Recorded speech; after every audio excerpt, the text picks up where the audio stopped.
গত পর্বে আমরা ছিলাম ঐতিহাসিক লালবাগ কেল্লায়। আজকের ব্লগে আমরা যাত্রা করব একের পর এক চমৎকার কিছু জায়গায়। কিন্তু সবকিছু যে প্ল্যান মতো চলবে তা কি হয়?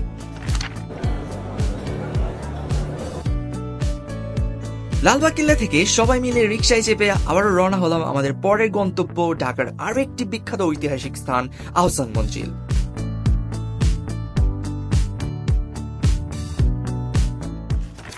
আহসান মঞ্জিল, যাকে পিঙ্ক প্যালেসও বলা হয়, এটি ছিল ঢাকার নবাব পরিবারের বাসস্থান।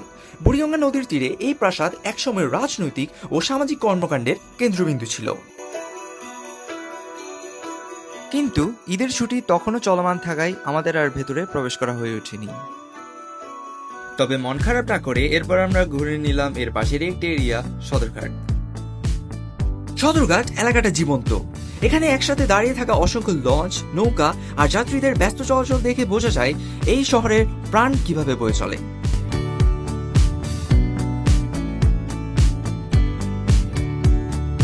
এই জায়গায় হালচাল, কোলাহল সবকিছুতে একটা আলাদা উন্মাদনা আছে।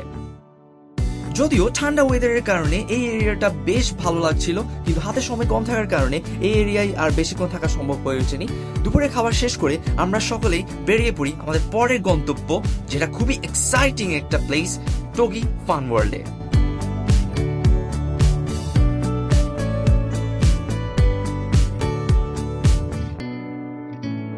টগি ফান ওয়ার্ল্ড এটি বাংলাদেশের সবচেয়ে বড় ইনডোর থিম পার্ক, যেটি অবস্থিত বসুন্ধরা সিটি শপিং কমপ্লেক্সে। সেখানে লেভেল 9 থেকে 17 পর্যন্ত সম্পূর্ণ তাদের ফ্লোর। এখানে প্রবেশের জন্য জনপ্রতি এন্ট্রি ফি 150 টাকা করে, তবে চাইলে 3500 টাকার একটি প্যাকেজ আছে, সেটিও আপনারা নিতে পারবেন, যেখানে সব রাইড উপভোগ করতে পারবেন একসাথে। কিন্তু আমরা তো করি, তাই শুধু এন্ট্রি ফি দিয়ে ঢুকে পড়লাম ভেতরে। আমরা সবাই মিলে বেশ কিছু রাইড ট্রাই করেছিলাম, কিন্তু সবগুলোর ফুটেজ আসলে নেওয়া সম্ভব হয়নি। জায়গাটা অনেক বেশি ওভারহাইপ লাগলো আমার কাছে, বিশেষ করে ভিআর গেমসগুলোর গ্রাফিক্স এতটাই বাজে ছিল যে এক কথায় বিরক্তিকর অভিজ্ঞতা। এখানে আমাদেরকে অনেক বেশি খুশি দেখালো, আমরা আসলে ভেতরে ভেতরে অনেকটাই আশাহত হচ্ছিলাম, বিকজ এত টাকা দিয়ে আমরা এরকম লোয়ার গ্রাফিক্সের কোনো কিছু আসলে এক্সপেক্ট করতেছিলাম না। তবে বেশ কয়েকটা গেমস আমার কাছে বেশ ভালো লাগলো, যেমন লেজার ট্যাগ, পেইন্ট বল আর জাম্পিং হাউস। এই তিনটা গেমস আসলে মাস্ট ট্রাই, বিকজ ফ্রেন্ডসরা মিলে আসলে খুবই এনজয় করতে পারবেন। এছাড়া বাকি গেমসগুলো আমার কাছে তেমন একটা খুব ভালো লাগেনি।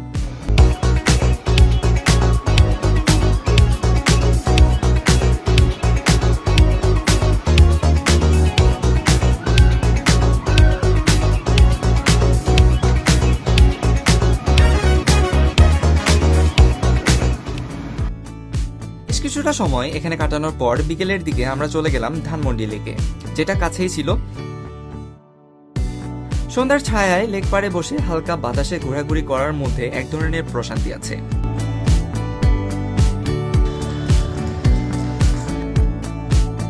এছাড়াও ফ্রিতে কোকিলের ডাক শুনতে পাচ্ছিলাম, যা ছিল একটা জ্যাকপট। তো এই তো ছিল আমাদের ভ্রমণ। কোথাও পরিকল্পনা মতো হয়নি তো কোথাও হয়েছে, তবু ভ্রমণ মানেই তো অভিজ্ঞতা, এই আর কি। ব্লগটা ভালো লাগলে অবশ্যই একটা লাইক দিবেন, কমেন্টস আর সাবস্ক্রাইব করতে একদমই ভুলবেন না। দেখা হচ্ছে খুব শীঘ্রই নতুন কোনো ভিডিওতে, সে পর্যন্ত টাটা।